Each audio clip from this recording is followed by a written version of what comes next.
militaire et devant le peuple iranien, qui sont ni musulmans ni arabes. Et s'il n'y avait pas d'intervention étrangère, dans aucun cas on pouvait s'en sortir.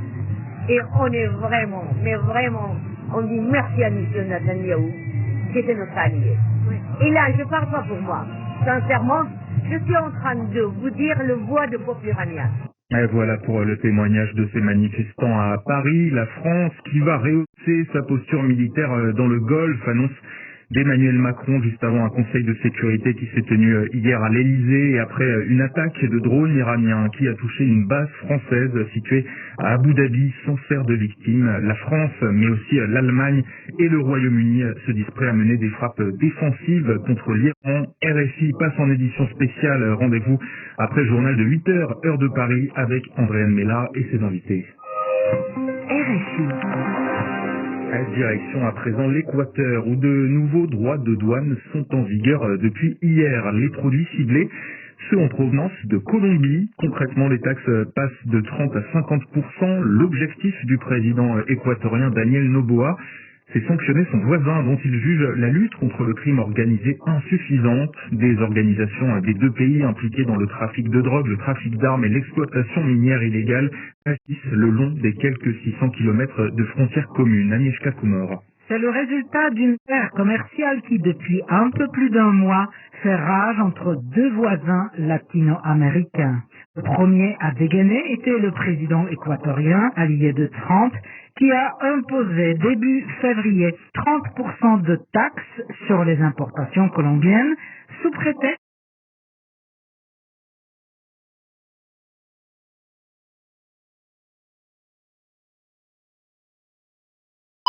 de 30% sur des produits équatoriens. Puis la Colombie a suspendu ses ventes d'électricité à l'Équateur avant que ce dernier ne multiplie par 10 la redevance payée par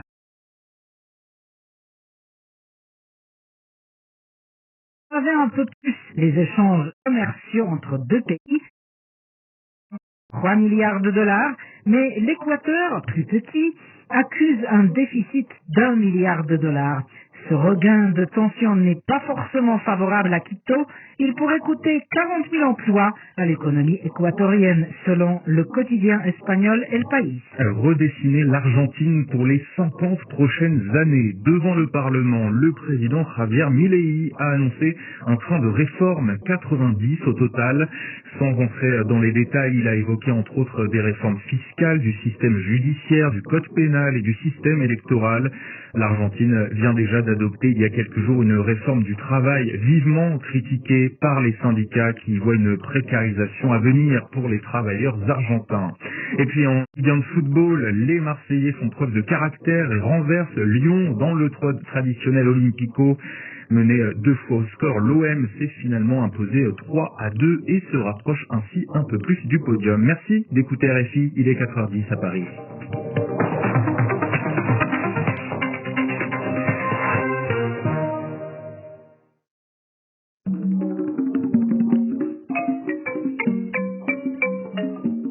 Un jour au village, Hélène Traoré, Nathalie Laporte.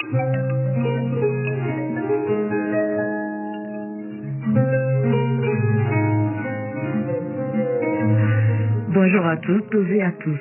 Nous sommes aujourd'hui à la 62e édition du Salon international de l'agriculture qui se tient depuis le 21 février et prend fin ce 1er mars à Paris. Un événement consacré au monde agro-pastoral. C'est aussi l'occasion de présenter les innovations aux acteurs du domaine, surtout en ce moment où l'on parle énormément de l'intelligence artificielle. Des pièges connectés pour détecter les insectes ravageurs aux drones permettant de gérer les risques liés à la présence de mauvaises herbes sur les parcelles. Nous vous présenterons dans quelques minutes certaines de ces technologies pouvant aider le monde agricole. Bienvenue dans Un jour au village.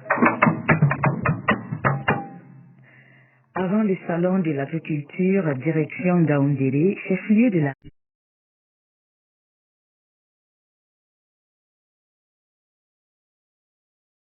signifie la voix de l'évangile en langue fulfulde.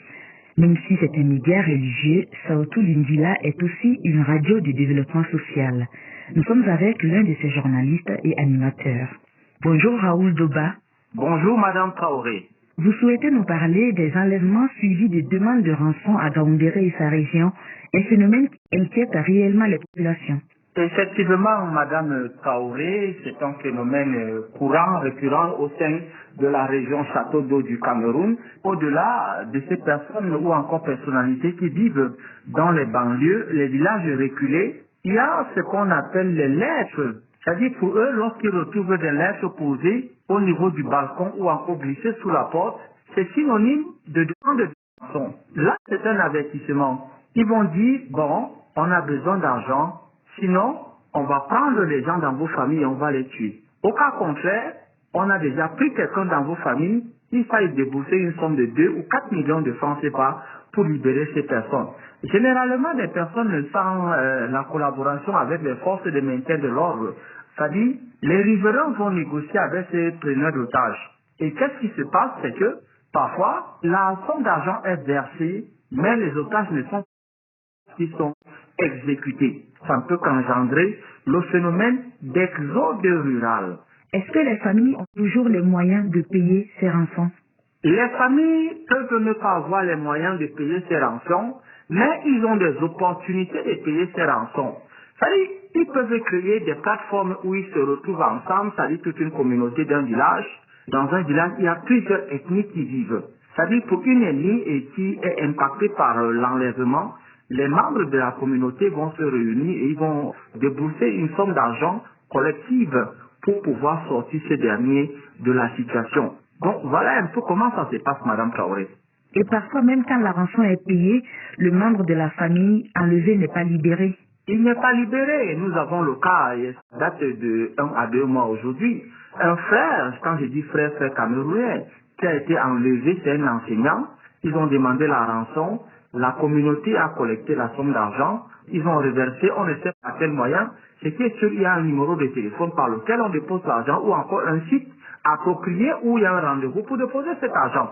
Ils l'ont fait, mais ce dernier a été exécuté. Raoul Doba, ce phénomène entraîne donc un exode des communautés qui sont en zone rurale, qui ont peur pour leur vie et se déplacent vers les villes. Oui, Madame Traoré, ils sont contraints à laisser la zone rurale pour affluer vers l'agglomération parce qu'ils ont besoin de la sécurité, parce qu'ils ont besoin d'épouser une nouvelle vie. À la base, ce sont des agriculteurs, ce sont des éleveurs, ce sont des apiculteurs, mais ils sont appelés à abandonner toutes ces choses pour se retrouver dans un endroit où il n'y a pas la possibilité d'exercer dans ces différents domaines-là. Merci beaucoup Raoul Doba. C'est moi qui vous remercie, Madame Traoré. Pour écouter la radio Saotou Lingila, rendez-vous sur 95.7 dans la région de l'Adamawa au Cameroun.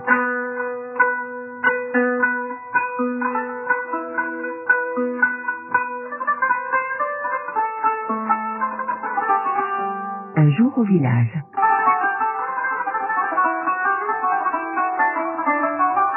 L'intelligence artificielle est presque devenue incontournable dans nombre de domaines, notamment l'agriculture.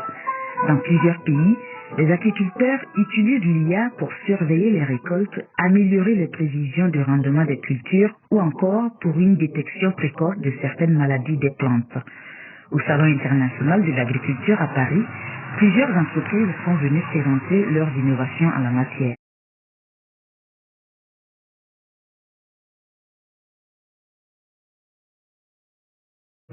Alors, je suis Cindy Latourelle de la société Cap2020, le comptable marketing et communication de la société. Quel est l'outil que vous proposez aujourd'hui au Salon de l'agriculture? Alors, aujourd'hui, on propose deux types de services au Salon de l'agriculture. On a notamment notre service CapTrap, qui est un service de pêche connecté, qui permet de suivre en temps réel et d'automatiser le suivi des insectes ravageurs dans les parcelles, afin d'avoir toute la donnée optimale pour intervenir au bon moment et protéger au mieux les parcelles contre les insectes ravageurs.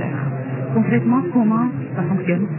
Alors concrètement, on a équipé en électronique des pièges du commerce, des pièges qui existaient déjà, et en fait toute la partie électronique qu'on a de compter en temps réel les insectes ravageurs quand ils arrivent, notamment par exemple grâce à une caméra qui va venir prendre en photo la plaque engluée de façon journalière, et donc grâce à des algorithmes basés sur l'intelligence artificielle, on va venir reconnaître par espèce les individus qui sont arrivés dans le piège. Est-ce que c'est possible de nous décrire un peu le dispositif? Donc les pièges, on a toute une gamme de pièges connectés, mais un qui est très couramment utilisé dans beaucoup de filières comme la viticulture, l'arboriculture, les fruits et légumes, l'horticulture, etc. C'est un piège delta, en fait c'est une cabane dans laquelle on vient mettre une plaque engluée, une phéromone. Donc la phéromone va venir attirer les insectes ravageurs qui nous intéressent, donc on attire vraiment les insectes nuisibles.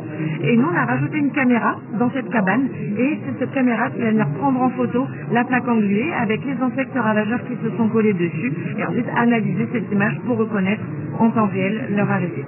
Alors une fois qu'ils ont été identifiés, il y a une carte SIM en fait à l'intérieur du dispositif qui permet de renvoyer l'information sur une application qui est à disposition du producteur, du conseiller, du technicien, donc de l'acteur qui fait le suivi de ces parcelles. Et grâce à cette application, il va pouvoir suivre en temps réel donc l'information de l'arrivée des ravageurs, mais aussi de paramétrer des alertes. Donc il n'est pas obligé de se connecter pour aller voir ce qui se passe. L'application va pouvoir lui dire attention, les ravageurs sont arrivés sur la parcelle, il va falloir surveiller et peut-être déclencher un traitement pour la protéger. Donc c'est vraiment un outil de surveillance des ravageurs qui permet en même temps de savoir déclencher derrière un traitement pour l'agriculteur pour traiter son champ. Exactement, ça permet vraiment l'anticipation, la surveillance et la projection derrière des traitements pour vraiment les effectuer au bon moment. C'est un outil très important du coup pour le travail agricole, pour les paysans. Comment ça peut les aider à mieux surveiller les ravageurs dans leurs champs? Alors, en effet, c'est primordial d'avoir un bon suivi des insectes ravageurs. Les pièges connectés, en fait, permettent de vraiment déterminer l'arrivée. Dès que le premier ravageur, finalement, va arriver dans la parcelle, on va détecter les premiers individus, la dynamique de vol, finalement, l'évolution de leur présence. Et c'est grâce à ces informations que l'on va pouvoir traiter à la date optimale. Donc, on va pouvoir faire le choix du traitement, qu'il soit conventionnel ou biologique, et vraiment choisir la date d'intervention pour avoir un maximum d'efficacité, protéger sa culture et surtout préserver sa récolte à la fin.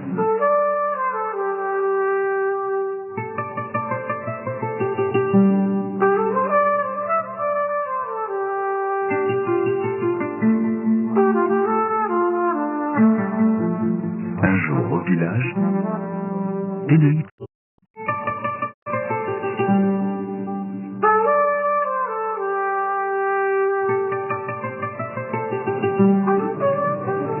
Ce dispositif est présent déjà énormément en France à travers des coopératives, comme vous l'avez dit, qui l'installent dans les champs des agriculteurs.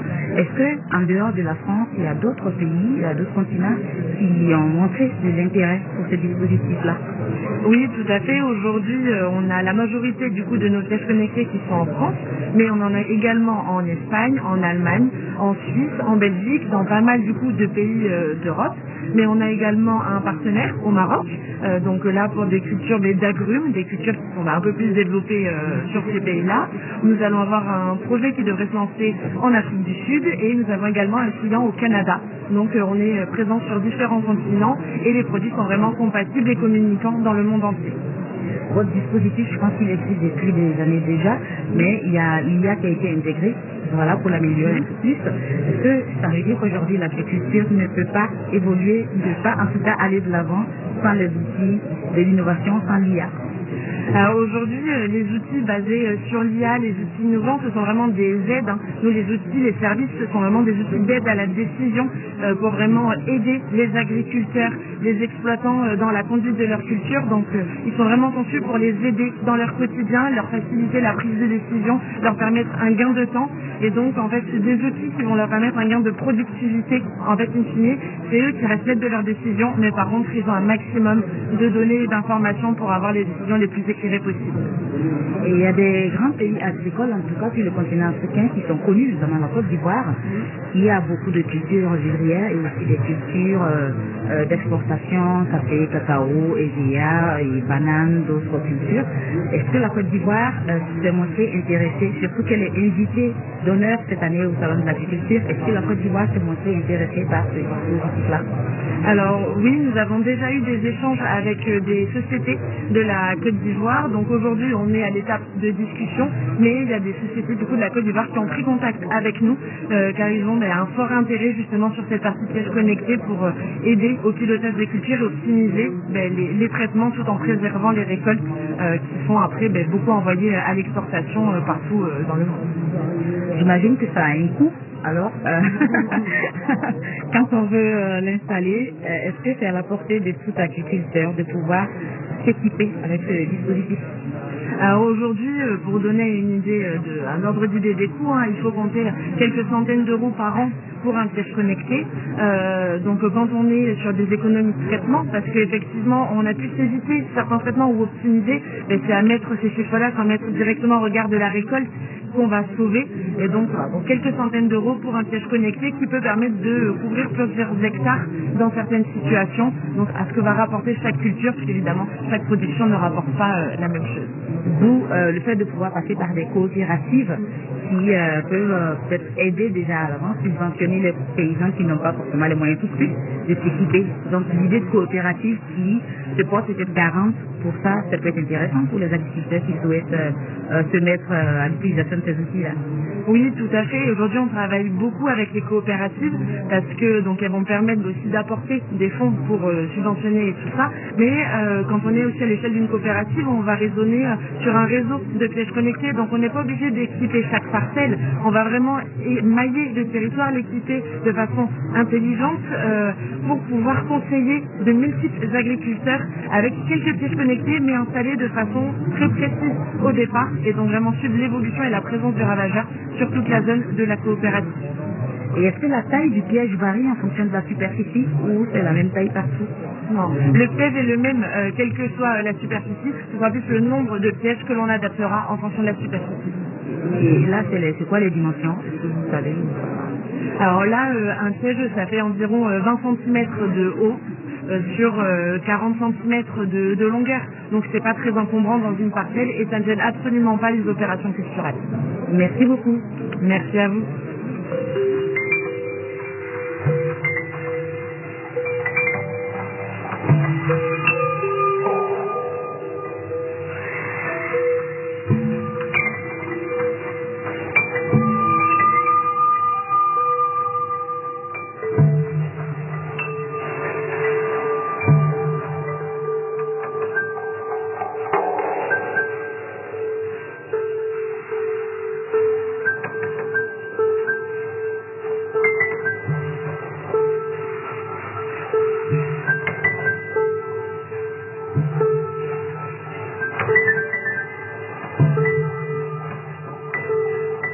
Un jour au village.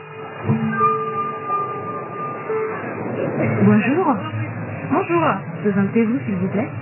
Je m'appelle Sandrine Sayou, je suis ingénieure agronome et je travaille chez Téléspazio France. Aujourd'hui au Salon de l'agriculture, qu'est-ce que vous avez comme outil de l'IA à proposer? Alors Téléspazio France est spécialiste de l'analyse d'images. C'est une entreprise qui travaille à l'origine sur le spatial et pour de la défense et de l'observation de la Terre. Et dans le domaine de l'agriculture, on a développé des services qui permettent de détecter dans les parcelles, de manière beaucoup plus rapide, en parcourant les parcelles, de détecter des choses comme des plantes toxiques. Par exemple, le Datura sarmoine, c'est une plante, une mauvaise herbe, qui va pousser dans beaucoup de cultures de printemps. Ça peut être des haricots, des petits pois, mais aussi du maïs, du soja, du quinoa. Toute la plante est toxique et qui peut représenter du coup un risque sanitaire pour la récolte si elle est récoltée à la fin de la culture. Comment ça fonctionne exactement? Eh bien en fait, on survole les parcelles avec des drones qui embarquent un capteur numérique qui va permettre de faire des photos de haute résolution, comme on voit ici. On a une résolution de 2 à 3 mm au sol. Donc en fait, cette résolution, elle permet de reconnaître sur l'image une plante. Donc là, je vous parlais du datura, mais on peut détecter aussi de l'ambroisie, du chardon, du rumex, de la morelle. Et donc ensuite, il y a un travail où en fait on entraîne un modèle d'intelligence artificielle en lui donnant une base d'images où on a entouré les plantes qu'on recherchait. Et donc ce modèle va apprendre sur cette base d'images à retrouver lui à nouveau cette plante dans de nouvelles images. Et donc en fait ce qui se passe c'est qu'on survole des parcelles, on fait une base d'entraînement, on crée un modèle et puis ensuite on survole de nouvelles parcelles on lui donne des nouvelles images et le modèle, il détecte à nouveau la plante dans l'image. Nous, derrière, on fait ce qu'on appelle une revirtualité, où on vient quand même vérifier ce qu'on appelle les faux positifs, c'est-à-dire que le modèle il aurait détecté quelque chose qui n'est finalement pas ce qu'on voulait détecter. Ça, c'est important pour avoir une qualité de résultat correcte. Et puis ensuite, on livre ces résultats sous forme de cartographie. Alors, les cartes qu'on livre, elles peuvent être dans une application mobile qui permet pour l'agriculteur d'aller dans sa parcelle, il sait où sont ses plantes, combien il y en a, et ça lui permet d'aller arracher manuellement s'il sait avant la récolte, parce qu'il n'a pas d'autres options, et du coup ça va permettre de sécuriser la collecte, éviter aussi la propagation de cette plante. Chaque bog de datura peut faire 500 à 600 graines, et donc d'année en année il y en a de plus en plus. On peut aussi détecter ces plantes, nous, au moment où on peut faire des désherbages. Donc c'est